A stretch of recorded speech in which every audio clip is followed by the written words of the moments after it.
Ces personnes ont choisi en leur âme et conscience de se remettre avec leur ex, et pourtant si c'était à refaire, clairement, ils leur feraient pas. Bienvenue dans cette vidéo croustillante. Salut YouTube, comment ça va? Mais oui, bien vu Sherlock, j'ai complètement changé mon décor. C'est pas tant que j'aimais pas celui d'avant, c'est juste que comme je prépare la chambre de mon bébé, j'ai moins de place et donc maintenant je tourne dans mon salon. Voilà, comme ça tu sauras tout ce qui se passe dans la vie de mamie Nadia. Trêve de papotage, tu l'auras compris, dans cette vidéo, on va parler de toutes ces personnes qui se sont remises avec leur ex et qui regrettent. Parce que oui, évidemment, il arrive parfois, une fois sur 1000 peut-être, que l'idée de se remettre avec son ex fonctionne. Et oui, hein, il y a toujours des travaux, désolé. Enfin, on va pas faire de généralité, mais souvent, il arrive qu'on se remette avec son ex et qu'on se dise, bon, bah, c'était peut-être pas trop une bonne idée. C'est la raison pour laquelle je vous ai demandé à toutes et à tous, comme d'habitude, sur Instagram, de venir me raconter ton histoire. Pourquoi tu t'étais séparé de ton ex? Qu'est-ce qui a fait que tu as eu envie de te remettre avec cette personne? Pourquoi ça n'a pas fonctionné une seconde fois? Et surtout, pourquoi tu regrettes? On va voir tout ça, alors c'est parti. Ah waouh, mais là, on commence limite avec des histoires flippantes en fait. J'ai pas lu jusqu'au bout pour me garder le suspense avec vous, je te lis l'histoire. Hello, il y a quelques temps, j'étais en couple avec un mec. Ensuite, on ne s'est plus vu parce qu'il ne savait plus où il en était. Il m'a dit ne pas être attaché, tout ça. Oui, bon bah, on connaît, ça arrive. Les mois ont passé, j'ai eu une autre relation qui a fini par se terminer. Et là, il m'a recontacté. Aïe aïe aïe. Alors ça, c'est ultra classique en plus, hein, comme histoire. Tu sais, le mec ou la meuf avec qui, bon bah, ça avait juste pas pris. Et puis paf, on se recontacte. Il disait que je lui manquais, qu'il m'aimait, qu'il s'en était aperçu après coup. Bah oui, bien sûr, ça semble évident. Il me manquait un petit peu aussi, croyais-je. Et oui, forcément, quand tu es en manque affectif, tu te dis, oh bon bah pourquoi pas, après tout, d'accord, si tu m'aimes, allons-y. Erreur. On s'est revus et là, tout s'est accéléré. La présentation aux parents, il parlait mariage et enfant. Et là, blocage total. Tu m'étonnes, le mec il t'aimait pas et là tout à coup, ça y est, il est fou amoureux de toi. Il parle mariage, il parle bébé, waouh waouh waouh. Chaque chose en son temps, les enfants. Je ne le supportais plus. J'en pleurais tous les jours. Il m'étouffait, me harcelait de messages, de crises de jalousie par rapport à mes amies donc tes amies filles en plus, what the fuck. Il me gonflait par rapport à mon train de vie, ma personnalité qui avait changé selon lui. Ah putain. Arrêtez de dire aux gens, hein, t'as changé, comme si c'était quelque chose de négatif. Heureusement chérie que j'évolue, sinon franchement je serais un peu triste quoi. Et alors attention, ça s'arrête pas là. Un matin, il a décidé d'annoncer à mes amis qu'il allait emménager chez moi, alors que moi-même je n'étais pas au courant. Ah bah d'accord, pourquoi pas, allons-y. À partir de là, s'en est suivi une longue discussion. Il menaçait de se jeter par la fenêtre et c'était trop pour moi. Mon dieu, le chantage au suicide, hein, je vais y revenir, mais ne jamais céder, hein. C'est terrible, c'est la pire des prisons. Je lui ai dit de partir, je l'ai bloqué de partout. Je sais aujourd'hui qu'il va bien parce que j'ai quand même voulu savoir s'il n'avait pas essayé de se suicider. Hashtag mon ex. Et ouais, mais ça, tu vois ma Gertrude. Encore une fois, le début de ton histoire finalement, c'est le cas classique. Tu sais, bon bah voilà, tu sors d'une rupture, il y a un ex avec qui ça avait juste pas fonctionné du tout, qui te recontacte, bon bah ça se passe bien, et puis surtout, à partir du moment où toi tu sors d'une rupture, tu sais, t'es un peu en manque affectif, t'es un peu fragile, t'es pas très bien, et là le mec il te dit, bon bah en fait voilà, je voulais te dire, je suis amoureux de toi, je m'en suis rendu compte et tout. Forcément tu fonces parce que t'en as envie, t'as envie d'entendre ça, et surtout t'as envie d'y croire. Tu sors d'une histoire qui a pas fonctionné, et lui il te déballe le tapis rouge en mode, il te dit tout ce que t'as toujours voulu entendre, bah évidemment que tu donnes une chance. Je comprends, honnêtement. Et puis s'il te plaisait, si tu le trouvais attirant physiquement, émotionnellement, intellectuellement, après tout, pourquoi pas retenter. Malgré tout, attention, red flag. Déjà tu connais une de mes phrases préférées, quand ça merde dès le début, c'est que ça va merder tout du long. Bon, quelqu'un qui te quitte en te disant, bon bah écoute, je suis pas du tout attachée, désolé, on s'arrête. Bon, c'est ce qu'on appelle merder dès le début, tu vois, et y a pas de mal. L'important c'est d'être honnête et de se le dire. Bon bah si ça prend pas, ça prend pas. Mais le délire de j'attends que tu termines ta relation et puis là je te recontacte en t'expliquant que oh, bah finalement je suis fou amoureux de toi, bizarre. Mais surtout le vrai red flag, parce que bon, à la limite ça peut arriver, tu sais. Tu réfléchis, tu te rends compte que putain cette personne elle était bien et tout, même si généralement c'est plus le fantasme qui parle qu'autre chose. Si tu quittes quelqu'un parce que t'as pas été love, y a aucune raison que tu tombes love de cette personne sans la voir. C'est quand même la preuve que c'est ton cerveau qui dit au détour en disant ah mais peut-être qu'elle était pas si mal finalement. Et du coup bah forcément généralement ça mène quand même à un échec. Mais bon admettons, ça peut passer. Mais moi ce qui me dérange c'est vraiment le délire de oh, je t'aime, je te présente à mes parents et je te parle mariage et je te parle bébé aussi rapidement. Les gens qui sont pressés, c'est forcément des gens, pas forcément qui ont quelque chose à cacher, mais c'est forcément des gens qui ont un problème quelque part. Une blessure qui cherche à penser sans doute, ou quoi que ce soit, mais dans tous les cas, les gens qui sont pressés, et notamment en amour, et pareil pour les personnes qui te disent au bout de 2 jours qu'ils sont amoureux de toi, je suis désolée, c'est pas possible. Tomber amoureux de quelqu'un, ça prend des mois. Et pour cause, pour tomber amoureux de quelqu'un, on a besoin de passer du temps avec cette personne, d'apprendre à la connaître, d'apprendre à connaître ses défauts, ses qualités, ses valeurs, son rythme de vie, son hygiène de vie, etc. Et puis là, tu sais si t'es amoureux ou pas de la personne. Mais donc voilà, attention red flag, quelqu'un qui a l'air pressé comme ça de oh, je suis amoureux de toi, je veux me marier, je veux faire des bébés et tout, aïe aïe aïe. Et c'est pareil pareil en amitié d'ailleurs. Tu feras attention, réfléchis un petit peu à ton expérience personnelle ou aux histoires que t'as autour de toi. D'une manière générale, les amitiés qui démarrent du feu de Dieu comme ça en mode oh là là mais on s'est vu une fois, c'était le feu, on passe tout notre temps ensemble depuis et tout, maintenant on est les bestas du monde et tout. Généralement, c'est les amitiés qui terminent 1 le plus vite et 2 dans les plus grands des massacres parce que ça devient fusionnel immédiatement et du coup ça explose. Donc attention avec les relations humaines qui partent comme ça sur les chapeaux de roue très très vite. C'est un vrai red flag. Maintenant ça veut pas dire qu'il faut s'empêcher de vivre la relation, faut juste mettre le haut là. Et concernant le chantage au suicide, j'y reviens parce que je pense que c'est quand même très important et en plus on parle d'ex et malheureusement il y a quand même beaucoup d'histoires d'ex qui renvoient au chantage au suicide. Sachez que pour en avoir discuté avec plusieurs professionnels de santé, mais vraiment hein, donc je sais ce que j'avance, il ne faut jamais au grand jamais céder au chantage au suicide. Je t'explique pourquoi. Parce que très simplement, entre guillemets, à partir du moment où une personne te fait du chantage au suicide, c'est quoi? Ça veut dire qu'elle est tellement désespérée, elle veut tellement pas que tu partes que elle te fait miroiter le truc le pire, c'est-à-dire si tu t'en vas, je me suicide. Et le souci c'est que si tu cèdes à ça, la personne va capter que ça fonctionne. Parce que généralement, encore une fois c'est général hein, mais si tu veux te suicider, si t'en as marre de la vie, si tu veux en terminer avec tes jours, c'est terrible hein, mais en principe tu vas pas en profiter pour publier une annonce dans le journal. Si t'es si mal, généralement c'est parce que tu te sens terriblement seul et c'est quelque chose que tu fais seul. Et quelqu'un qui va commencer à dire à tout le monde ah non mais si elle me quitte je vais me suicider nanana, en réalité d'une manière générale ce n'est pas vrai. Ça arrive mais ce n'est pas la majeure partie des cas. Donc surtout ne jamais au grand jamais céder au chantage au suicide. Et d'ailleurs si jamais la tentative de suicide a lieu et que la personne se retrouve à l'hôpital derrière, ne jamais au grand jamais ne serait-ce qu'aller visiter cette personne à l'hôpital. Pourquoi? Parce que dans la tête de la personne il va se passer ça, ok j'ai tenté de me suicider, ça l'a fait réagir, il ou elle est venu me voir à l'hôpital donc ça veut dire que ça fonctionne quelque part donc je vais réessayer. Donc attention surtout, il s'agit pas d'enfoncer la personne qui te fait du chantage au suicide parce que quand même c'est pas anodin non plus. La meilleure chose à faire dans ces moments là c'est 1. Ignorer au maximum ce chantage là et 2. Alerter les proches en disant quelque chose du style bon bah voilà écoutez je me sépare de machin, il ou elle m'a fait du chantage au suicide, je tenais à vous le dire parce que moi évidemment je ne vais pas gérer ça puisqu'on se sépare, ce n'est plus ma place. En revanche je pense qu'il est important que vous fassiez attention à cette personne qui est chère à votre cœur, que ce soit la famille, les amis ou quoi. Mais voilà, moi je me retire de l'histoire, faites bien attention à lui ou à elle, bisous. Comme ça au moins toi t'auras fait ton travail, mais surtout ne pas céder. On passe à l'histoire suivante. Aïe aïe aïe, un autre cas classique, c'est terrible hein. C'est vrai que c'est dur de se remettre avec son ex parce que encore une fois il y a quand même peu de chances que ça fonctionne. Je te lis l'histoire, tu vas comprendre. Hello Nat, j'espère que ça va bien, ça va très bien, merci. Moi c'est Gertrude,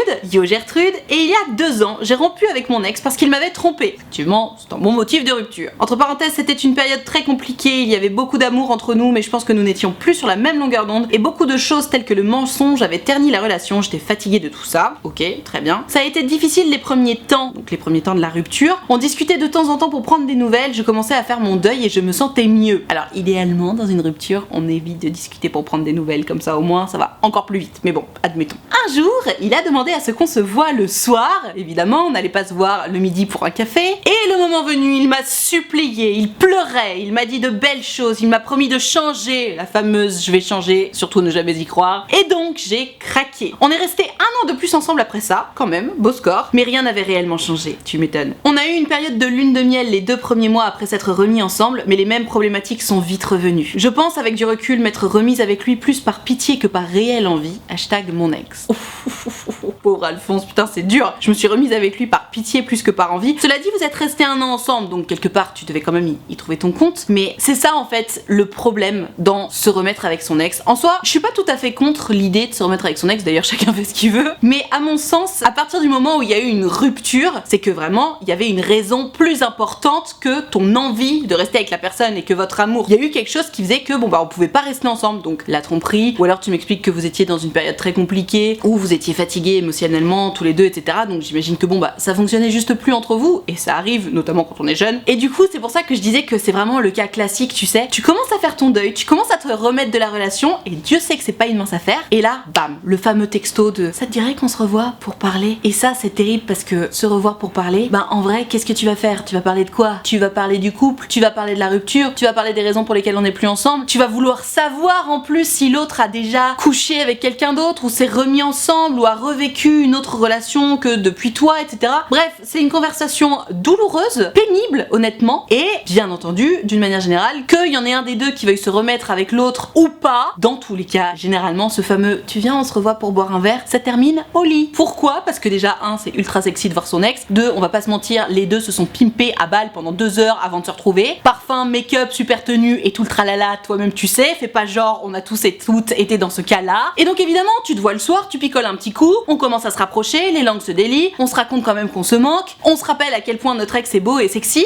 on propose le dernier verre chez soi et puis c'est reparti. Et ça c'est très douloureux parce que en réalité, c'est souvent pour ça d'ailleurs que je dis essayez de couper le contact avec votre ex au moins pendant plus d'un an, parce que faut arrêter d'être naïf. Si t'as été en couple avec cette personne pendant X temps, c'est pas 3 mois qui vont faire que tu seras plus attiré, ne serait-ce que physiquement, par cette personne. Or, après une rupture, si tu recouches avec cette personne, forcément t'as de l'espoir. Forcément tu te dis ah mais c'était bien, mais on se connaît bien, mais j'ai confiance en lui ou en elle, ah peut-être qu'on devrait retenter, etc. Et arrive ce qui doit arriver, on se remet ensemble, et c'est exactement comme dans ton histoire ma Gertrude, c'est-à-dire que on se promet qu'on va changer, etc. Mais en fait, on se met juste des œillères sur les yeux. Encore une fois, si on n'est plus ensemble, c'est qu'il y a une raison valable qui a été plus forte que votre amour et votre envie de rester ensemble. Donc là, bon, ok, il t'avait trompé, c'est ce qui avait mis un petit peu le coup de massue, mais dans tous les cas, tu m'expliquais que ça n'allait plus dans votre couple, et à part les 2 mois de lune de miel, et c'est vrai, il y a ce moment-là qui est merveilleux, c'est super. Pendant 2 mois, tout le monde fait des efforts, tout le monde est à balle, on est trop content de se retrouver, on a eu peur, on se rend compte qu'on a failli se perdre, etc. Donc on est trop à fond. Et puis bon, bah après, de toute évidence, chasse le naturel, il revient au galop, et on redevient tel qu'on était dans la relation, et on repart dans les mêmes travers, et c'est normal. Une relation, quand elle n'a pas fonctionné, c'est généralement parce que les 2 personnes finalement n'étaient pas faites pour être ensemble, ou parce que, encore une fois, il y avait un autre problème potentiellement extérieur, type la distance, ou la famille, ou la religion, ou plein de choses qui faisaient que bah ça fonctionnait pas. Et malheureusement, tant que ces raisons valables de rupture sont encore potentiellement présentes, bah ça peut pas refonctionner. D'où mon idée quand même de, si tu veux te remettre avec ton ex, potentiellement ça peut fonctionner si c'est des années plus tard, mais 3 jours, 3 semaines, 3 mois plus tard, je suis désolée, ça fonctionnera jamais. Oui, tu peux repartir peut-être sur 1 an, génial, trop cool, mais ça ne peut pas fonctionner ad vitam aeternam, parce qu'on a besoin de temps pour changer, pour évoluer, et ça c'est la base de la base.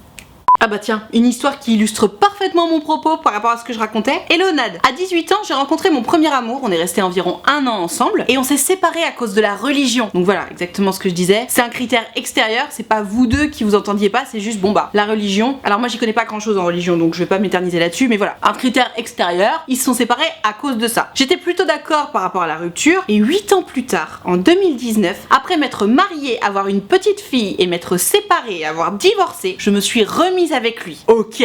Il m'a quitté une 2e fois, toujours pour la même raison. Et c'est ce que je disais, si le critère extérieur n'a pas changé ou évolué, ça sert à rien. J'ai bien compris qu'il fallait lâcher l'affaire, nous sommes trop différents, hashtag mon ex. Donc voilà, je vais pas m'éterniser parce que c'est exactement ce que je racontais avant, mais malheureusement parfois, les 2 personnalités matchent ultra bien, tout va bien, sauf qu'il y a un critère extérieur, encore une fois, la distance, la religion, la famille, l'argent ou que sais-je. Et je me répète, si ce critère n'a pas évolué, tu peux bien attendre 8 ans comme dans cette histoire, malheureusement, vous vous êtes séparés une fois pour cette raison, potentiellement vous vous séparerez une 2e fois pour cette raison. Et c'est exactement ce qui s'est passé pour Gertrude. D'où l'intérêt de vraiment bien réfléchir avant de se remettre avec son ex. Parce que oui, ok, bon bah tu revis quelques moments hyper cool avec une personne que tu aimes, en qui tu as confiance, avec qui t'as une histoire en plus, donc ça rend le truc encore plus fort. Malheureusement, rendre le truc un peu plus fort, c'est à double tranchant, parce que comme tu vis quelque chose d'un peu plus fort, je te raconte pas la rupture. Déjà qu'une rupture de base, c'est pas ultra fun, mais alors une rupture un peu plus forte, ça fait encore plus mal. Encore un cas classique, j'adore. Décidément, il y a beaucoup de cas classiques quand on se remet avec son ex.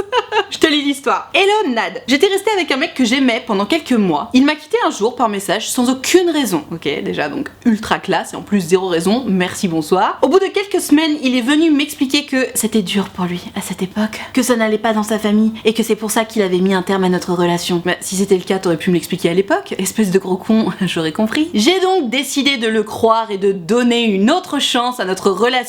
Et encore une fois, je ne peux pas te blâmer, je comprends, manque affectif, envie d'y croire, il te déballe le tapis rouge avec tout ce que t'as envie d'entendre, évidemment, tu y vas. Au final, je n'ai pas tenu parce que je n'arrivais pas à lui faire confiance et je l'ai quitté. Bam! Tiens, l'arroseur arrosé. J'ai regretté pendant quelques temps après de l'avoir quitté, mais quand j'ai appris qu'il avait couché avec ma meilleure amie pendant la rupture, ça allait beaucoup mieux, hashtag mon ex. Mais quel bâtard! Mais quel bâtard! Et puis, même ta meilleure amie, non? Tu sais, c'est le genre de truc qu'on dit quand même, parce que, ok, t'as permission à demander à personne pour ce genre de choses, mais tu sais, je sais pas, t'es ma meilleure amie, tu t'envoies en l'air avec mon ex, n'hésite pas à me le dire quand même. Je pense que je suis légitime à avoir cette information là, tu vois. Donc bon, la meilleure amie là, moyen. Mais concernant cet ex là, bon, alors effectivement, il se met avec toi, il te quitte sans raison, par message, merci les balls, il se tape ta meilleure amie et après il revient la queue entre les jambes en mode non mais c'est parce qu'en fait ça allait pas trop dans ma famille à ce moment là. Mais quel bâtard. Honnêtement ma Gertrude, je suis hyper fière de toi que tu aies eu la force et le courage de t'écouter pour le quitter. Parce que tu vois, tu me dis que tu l'as requitté finalement parce que tu n'avais pas confiance en lui, et pour cause, quelqu'un qui te quitte comme ça du jour au lendemain sans aucune explication, bah ouais, effectivement, c'est compliqué d'avoir confiance en cette personne en fait. Chien qui a mordu mordra, comme dirait l'autre. Quelqu'un qui te largue comme ça du jour au lendemain sans aucune raison et en plus par message, à quel moment tu peux te sentir suffisamment bien et suffisamment en sécurité affective notamment pour recommencer à lui faire confiance? C'est pas possible. Donc vraiment, bravo de t'être écouté là-dessus parce que je sais que c'est pas évident. D'autant plus que bon, il t'a quand même sorti les violons en mode non mais je suis vraiment désolée, ça n'allait pas dans ma vie, gna gna gna. J'ai vraiment envie de retenter quelque chose avec toi et tout. En fait, je pense que s'il y a un moment clé pendant lequel il faut faire attention au moment de se remettre avec son ex, parce que encore une fois, pourquoi pas. Évidemment, comme je le disais tout à l'heure, fais attention à ce que la raison valable pour laquelle vous vous êtes séparés ait disparu, parce que sinon vraiment ça sert à rien. Mais surtout, fais attention aux belles paroles. Tu connais la chanson de Dalida et Alain Delon? Paroles et paroles et paroles et que tu es belle. Paroles et paroles et tu vois, c'est un peu le délire. Le mec ou la meuf qui a envie de se remettre avec l'autre, qu'est-ce qu'il ou elle va faire?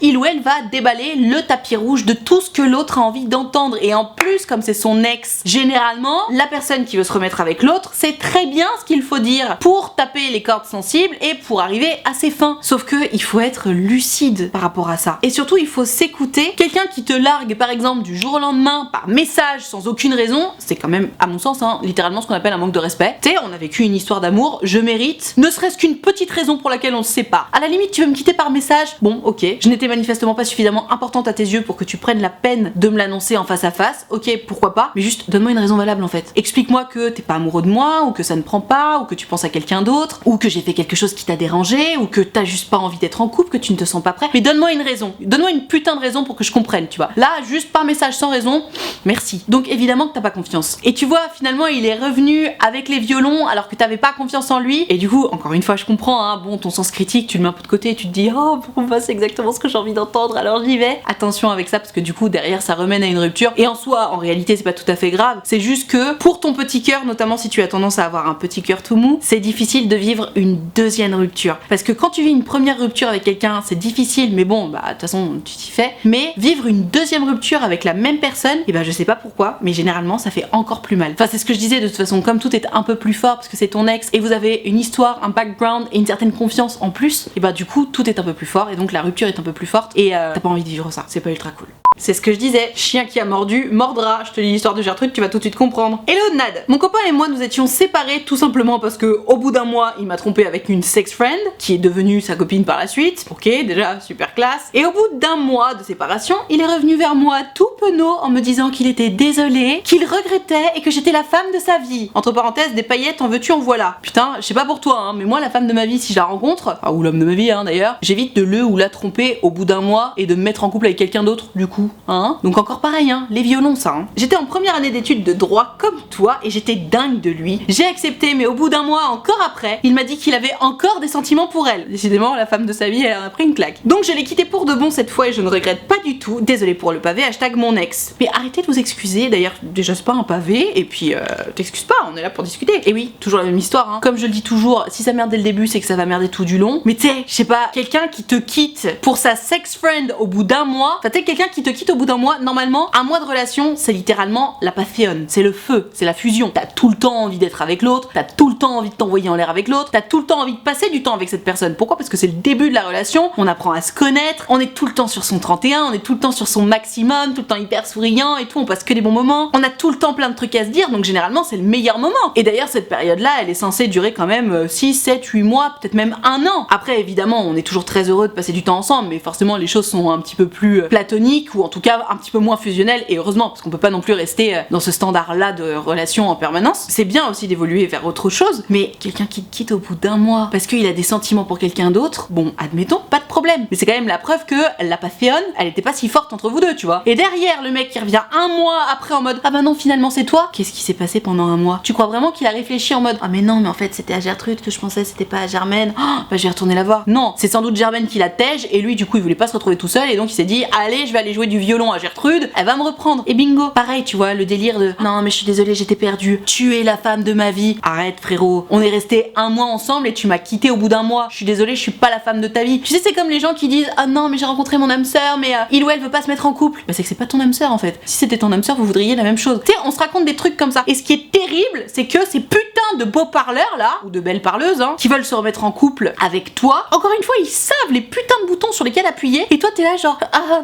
c'est exactement ce que je voulais entendre, bon bah d'accord, j'essaye. Et tu sais, je comprends, ils appuient sur le bouton espoir, tu m'étonnes que t'aies de l'espoir, mais je te jure, plus la personne va te jouer des violons, plus t'as de chances que ce soit du bullshit. Le délire de t'es la femme de ma vie, mais mon dieu, t'es à la limite, t'es resté 3 ans avec quelqu'un, vous vous séparez 1 semaine ou 2 semaines ou même 3 semaines ou même 1 mois, et puis là l'autre revient en te disant, je suis désolée, je sais pas ce qui m'a pris, tu es l'homme ou la femme de ma vie, je peux pas passer du temps sans toi. Bon ok, il y a 3 ans de relation, on se connaît vraiment, on s'est séparés parce que bah, c'était peut-être une période difficile et on se rend compte qu'on a fait une connerie, d'accord, mais pas au bout d'1 mois. Tu peux pas savoir si la personne est l'homme ou la femme de ta vie au bout d'1 mois. Et d'ailleurs, si tu pensais que c'était l'homme ou la femme de ta vie, tu l'aurais juste pas quitté. Donc c'est QFD quoi. Donc attention aux violons, notamment avec les ex, parce que bah généralement c'est du bullshit quoi. Voilà, je vais m'arrêter là pour cette vidéo sur les gens qui se sont remis avec leur ex et qui regrettent. J'espère que ça t'a inspiré, notamment si jamais tu es dans cette situation de te dire bon, est-ce que je me remets avec mon ex? Rappelle-toi toujours, 1, on fait attention à ce que les raisons valables de la rupture n'existent plus, sinon ça ne sert à rien. Et 2, plus l'autre sort les violons, plus t'as de chances que ce soit du bullshit. Une fois que tu es alerté de ça et que tu sens que les panneaux sont au vert, et bah tu sais quoi, vas-y, YOLO, amusez-vous et bonne chance à vous, bien entendu. Si tu as kiffé cette vidéo, n'hésite pas à mettre un pouce bleu, c'est hyper important pour moi. Tu peux aussi t'abonner à cette chaîne YouTube en cliquant sur le bouton s'abonner tout simplement, c'est gratuit, ça prend moins d'1 seconde et ça me fera super plaisir. Pour pouvoir participer aux prochaines vidéos, tu le sais depuis le temps, c'est sur Instagram que ça se passe, donc tu n'as qu'à venir me suivre et surtout il faut que tu regardes mes stories, parce que c'est dans mes stories que je précise à quel moment je suis en train de préparer une vidéo et c'est à ce moment là qu'il faut m'envoyer ton histoire par message privé ou dans la boîte à questions selon la vidéo, donc je t'attends dès à présent sur Instagram. Et alors si t'es pas très branché Instagram mais que tu as quand même envie de discuter avec moi en direct et en privé surtout, donc que ça ne passe pas en vidéo, de ton histoire d'amour, d'amitié, de confiance en toi, de sexualité, de ce que tu veux, figure-toi que c'est possible. J'ai créé un site internet qui s'appelle utilefutile.fr sur lequel tu peux prendre rendez-vous avec moi. Tu peux choisir de prendre un rendez-vous de 20 minutes ou de 45 minutes et tu peux choisir de me raconter tout ça à l'écrit, au téléphone ou en visio selon ce qui te met le plus à l'aise, selon ce que tu préfères tout simplement. Dans tous les cas, si t'as envie de prendre rendez-vous avec moi mais que t'oses pas ou que t'as peur ou quoi que ce soit, surtout n'aie pas peur, n'hésite pas, je ne mords pas, je suis évidemment très gentille et bienveillante et surtout c'est toujours un plaisir pour moi de vous avoir un rendez-vous, donc tu n'hésites pas, utilefutile.fr, le lien est dans la barre de description. Je te rappelle également que l'option de souscription payante à ma chaîne YouTube est activée, ce sont les abonnés de Diamant, tu le sais, depuis le temps ils sont là pour me soutenir, c'est la raison pour laquelle il y a une cotisation de 5 € par mois ou plus, d'ailleurs si tu veux et que tu peux, n'hésite pas. Et moi pour les remercier de tout ce soutien, je leur ai créé un groupe Facebook dans lequel on discute tous ensemble, je leur fais régulièrement des lives Facebook exclusifs rien que pour eux, et tu l'auras compris, tout le monde est très gentil, très accueillant, très bienveillant, donc pareil, si t'as envie de venir les rejoindre mais que t'oses pas ou que t'as peur ou quoi que ce soit, surtout tu n'hésites pas, tu seras forcément bien accueilli puisque c'est la règle d'or des abonnés de Diamant. Tout ceci étant dit, merci infiniment d'avoir suivi cette vidéo en entier et moi en attendant la prochaine vidéo, je te fais des très gros bisous. Ciao.